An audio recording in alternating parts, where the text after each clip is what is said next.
ये बात उन दिनों की है जब बुद्धा मरवन में अपना समय व्यतीत कर रहे थे। इस समय तक बुद्ध की प्रसिद्धि दूर दूर तक फैल चुकी थी। बहुत दूर दूर से लोग अपनी चिंताओं और परेशानियों का समाधान हेतु बुद्ध के पास आते थे। ऐसे ही एक दिन जब बुद्धा मरवन में अपने शिष्यों को प्रवचन दे रहे थे, तभी एक अधेड़ उम्र का व्यक्ति अपने नौजवान पुत्र को अपने साथ लिए बुद्ध की तरफ चला आ रहा था। जब यह प्रवचन स्थल के पास पहुंच गए तो बुद्ध ने एक नजर उन पर डाली और इशारे से बैठने के लिए कहा। जब प्रवचन समाप्त हो गए और सभी लोग वहां से चले गए तो बुद्ध ने उस व्यक्ति को अपने पास बुलाया और बैठने के लिए कहा। वहां चारों तरफ हरियाली छाई हुई थी। मौसम बहुत सुहाना था और तरह तरह के पक्षियों की आवाजें गूंज रही थी। ऐसा नजारा देखकर उस व्यक्ति को अंदर से असीम शांति महसूस हो रही थी। इसके बाद बुद्ध ने उस व्यक्ति से आने का कारण पूछा तो इस पर व्यक्ति ने कहा, तथागत, मैं 2 दिन की लंबी यात्रा करके अपने पुत्र को आपसे मिलवाने लाया हूं। ये मेरा इकलौता पुत्र है और ये हर समय थका थका रहता है। ऐसा लगता है जैसे इसके अंदर कोई जान ही ना हो। इसका स्वभाव भी काफी चिड़चिड़ासा हो गया है। अगर हम इससे कुछ भी कहते हैं तो यह हमारी छोटी छोटी बातों पर गुस्सा हो जाता है। इसके देखने की क्षमता भी उम्र से पहले ही कमजोर हो गई है और इसके बाल भी सफेद पड़ने लगे हैं। इतनी कम उम्र में इतनी बड़ी उम्र का लगना, मुझे तो कुछ समझ नहीं आ रहा है। तथागत, मैं अपने पुत्र के स्वास्थ्य को लेकर बहुत चिंतित हूं।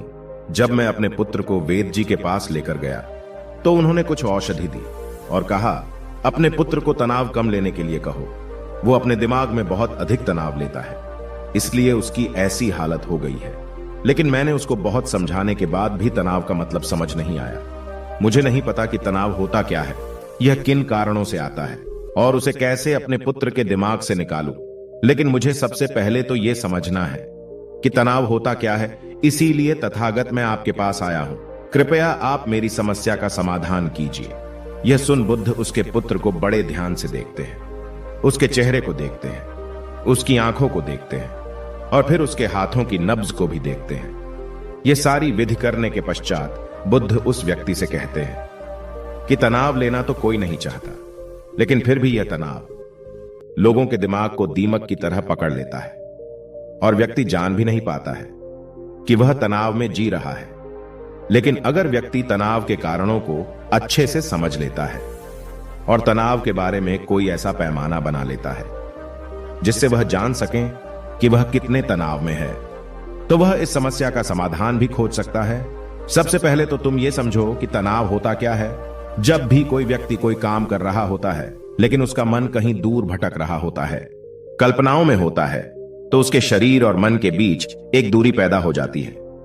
यह दूरी जितनी अधिक होगी, व्यक्ति उतनी ही ज्यादा बेहोशी की अवस्था में होता है और शरीर व मन के बीच की इसी दूरी और खिंचाव को तनाव कहा जाता है। आखिर कोई पसंदीदा खेल खेलने के बाद व्यक्ति चुस्ती और प्रसन्नता से क्यों भर जाता है, जबकि उसने तो अपने शरीर को थकाया है। लेकिन समझने वाली बात यह है कि खेलते समय मन और शरीर एक साथ पूरी तरह से उस खेल में केंद्रित होते हैं, जिससे शरीर और मन के बीच दूरी पैदा नहीं होती और कोई तनाव पैदा नहीं होता। और अगर दिमाग में कोई तनाव था तो वो भी दूर हो जाता है। लेकिन इसके विपरीत, जब हम कोई ऐसा काम करते हैं जो हमें पसंद नहीं है, तो हमारा शरीर तो उस काम को कर रहा होता है, लेकिन हमारा मन कहीं दूर कल्पनाओं में भटक रहा होता है, जिससे शरीर और मन के बीच एक दूरी पैदा हो गई और तनाव ने जन्म ले लिया। इसीलिए व्यक्ति को एक समय पर सिर्फ एक ही काम करना चाहिए और अपने तन और मन की सारी शक्ति उसी एक काम पर लगा देनी चाहिए, जिससे व्यक्ति के अंदर तनाव पैदा ही ना हो। इसके बाद बुद्ध ने कहा, तनाव पैदा होने के मुख्य 8 कारण होते हैं और जिसने इन कारणों को समझ लिया वो जीवन भर तनाव मुक्त रह सकता है। मुख्य कारणों में सबसे पहला कारण है अति महत्वाकांक्षी होना। महत्वाकांक्षी होना अच्छी बात है, लेकिन क्या कभी आपने इस बात पर ध्यान दिया है कि इंसान के लक्ष्य कभी पूरे ही नहीं होते हैं। उसका एक लक्ष्य पूरा हुआ नहीं कि वह दूसरे की तरफ भागने लगता है, दूसरा पूरा हुआ तो तीसरे की तरफ, और इस तरीके से वो अपने लक्ष्यों को पाने के लिए जिंदगी भर गोल गोल घूमता रहता है। इसीलिए जो व्यक्ति अति महत्वाकांक्षी होता है, जिसने बड़े बड़े लक्ष्य बनाए होते हैं, वह वर्तमान में कभी रह नहीं पाता है। उसका मन सदैव भविष्य की योजनाएं बनाने में ही व्यस्त रहता है। उसका शरीर तो वर्तमान में रहता है, लेकिन मन भविष्य में ही रहता है, जिससे मन और शरीर के बीच दूरी पैदा हो जाती है और वह तनाव भरी जिंदगी जीने लगता है। बुद्ध के मुंह से यह बात सुन उस लड़के ने कहा, है बुद्ध, तो फिर इसका मतलब है कि हमें लक्ष्य नहीं बनाना चाहिए, क्योंकि लक्ष्य बनाना भी तो महत्वाकांक्षा ही है। इस पर बुद्ध ने कहा, जीवन में लक्ष्य बनाना कोई गलत बात नहीं है, लेकिन समस्या तब उत्पन्न होती है जब वो अपना पूरा ध्यान उस लक्ष्य से मिलने वाले परिणाम पर ही लगा देते हैं और उसके परिणाम की चिंता करते रहते हैं। व्यक्ति को वर्तमान में जीना आना चाहिए। आप लक्ष्य बनाइए और उस लक्ष्य की प्राप्ति के लिए कड़ी मेहनत करिए, लेकिन साथ ही साथ आपको इस बात का भी ज्ञान होना चाहिए कि आप अभी वर्तमान में जी रहे हैं और वर्तमान ही सत्य है। बुद्ध ने आगे कहा, तनाव का दूसरा सबसे बड़ा कारण है ईर्ष्या करना है। जब व्यक्ति ईर्ष्या और जलन से भर जाता है तो उसका मन अंदर से सड़ने लगता है। ईर्ष्या एक आंतरिक घाव है। आंतरिक घाव यानी मन का घाव। व्यक्ति के शरीर का घाव तो भर सकता है, लेकिन मन का घाव कभी नहीं भर सकता। इसीलिए व्यक्ति को दूसरे की खुशी और तरक्की से कभी ईर्ष्या नहीं करनी चाहिए, क्योंकि ईर्ष्या तनाव का कारण है। इसके बाद बुद्ध ने तनाव का तीसरा कारण बताते हुए कहा कि आरुषिपूर्ण काम न करना, इससे भी मन में तनाव पैदा होता है। जो काम करना हमें पसंद ही नहीं है, जिस काम में हमारी रुचि ही नहीं है, उस काम में हमारा मन लग ही नहीं पाएगा। हमारा शरीर तो वहीं बैठा रहेगा, लेकिन हमारा मन कल्पनाओं की उड़ान भरेगा, जिससे शरीर और मन के बीच दूरी पैदा हो जाती है और व्यक्ति तनावग्रस्त हो जाता है। इसीलिए इंसान को हमेशा अपनी रुचि के अनुसार ही कार्य करना चाहिए। अगर व्यक्ति ने यह पता कर लिया कि उसे कौन सा काम करना पसंद है और वो उसी काम को अपने जीवन का लक्ष्य बना लेता है, तो फिर वो काम उसके लिए काम नहीं बल्कि एक खेल बन जाता है। फिर बुद्ध ने कहा, तनाव का चौथा कारण होता है किसी दूसरे से अच्छा रखना। बुद्ध ने उस व्यक्ति की ओर इशारा करते हुए कहा, एक पिता होने के नाते तुम्हारी अपने पुत्र से बहुत सी अपेक्षाएं होगी कि तुम्हारा पुत्र एक बहुत ही कामयाब इंसान बने, तुम्हारा नाम रोशन करे, जैसा तुम चाहते हो उस तरह का जीवन जिए, तुम्हारी हर बात माने। लेकिन क्या आज तक कभी किसी की सारी अपेक्षाएं पूरी हुई है?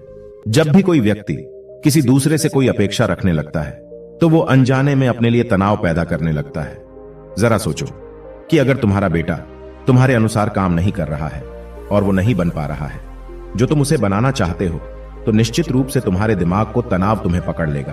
तुम तनाव से भरा जीवन जीना शुरू कर दोगे और इस तनाव के बस में आकर तुम ऐसा व्यवहार करोगे, ऐसी बातें करोगे कि तुम्हारा अपने पुत्र के साथ संबंध और भी खराब होता चला जाएगा। इसीलिए व्यक्ति को जितना हो सके उतनी कम अपेक्षाएं दूसरों से रखनी चाहिए, और अगर पूरी तरह से तनाव मुक्त रहना है तो दूसरों से अपेक्षा रखना ही बंद कर दो। इसके बाद बुद्ध ने कहा कि शारीरिक कष्ट भी इंसान के तनाव का एक कारण होता है। जब व्यक्ति किसी शारीरिक पीड़ा से गुजर रहा होता है तो उसका पूरा ध्यान अपने उस शारीरिक दर्द पर होता है और वो पूरे दिन बस उसी के बारे में सोचता रहता है, जिससे उसका मन दुख के विचारों से भर जाता है और ऐसी स्थिति में व्यक्ति तनावग्रस्त रहने लगता है।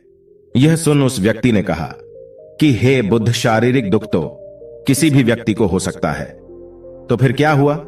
व्यक्ति जीवन भर तनाव में ही जिएगा?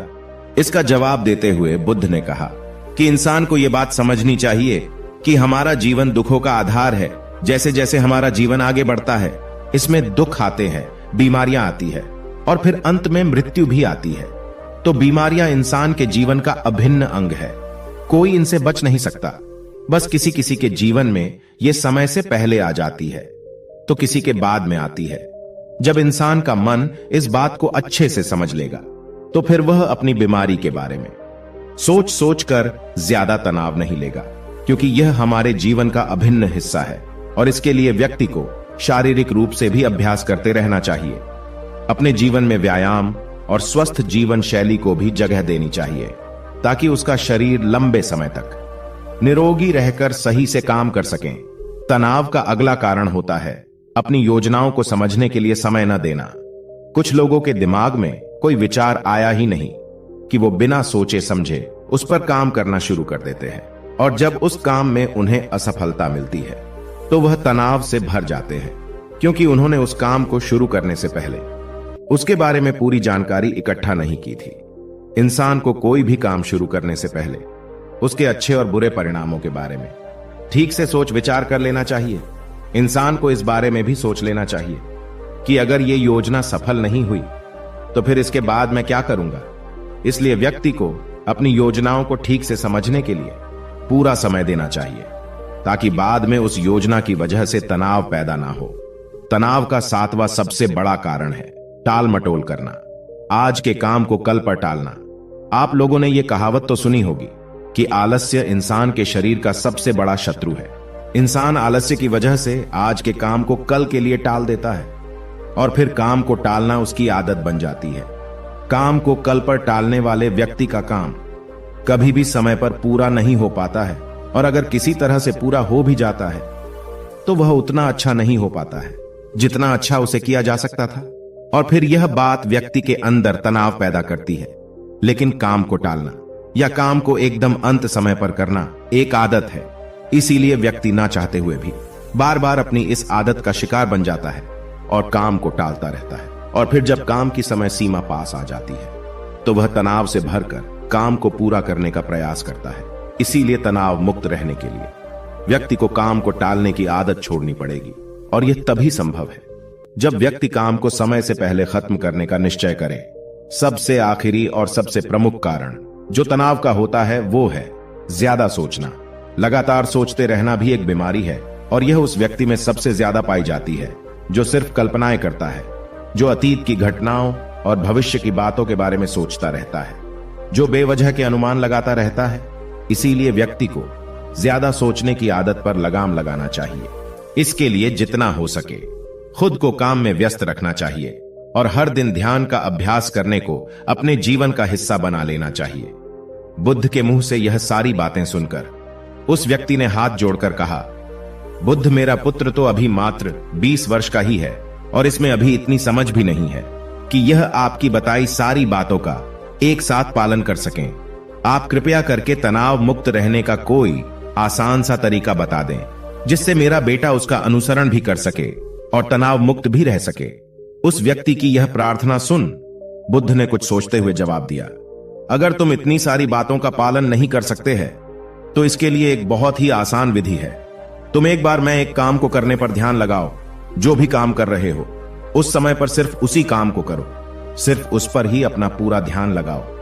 और अगर तुम्हारा मन इधर उधर भटक जाता है तो जैसे ही तुम्हें याद आए उसे वापस फिर उसी काम में लगा दो। यह सबसे आसान और अच्छा तरीका है तनाव मुक्त रहने का। जब तुम भोजन करो तो उस समय सिर्फ भोजन ही करो, उसके पूरे स्वाद का आनंद लो, उसका अनुभव करो। जब चलो तब अपना पूरा ध्यान सिर्फ चलने में ही लगा दो। इससे तुम्हारा मन और तुम्हारा शरीर दोनों एक जगह पर केंद्रित रहेंगे, दोनों के बीच दूरी पैदा नहीं होगी, जो कि तनाव का मुख्य कारण होती है। इसीलिए जहां तक संभव हो सके एक समय पर सिर्फ एक ही काम करने का प्रयास करें, वो भी पूरे ध्यान के साथ। दोस्तों, आशा करता हूं कि आपको इस कहानी से काफी कुछ सीखने को मिला होगा। धन्यवाद।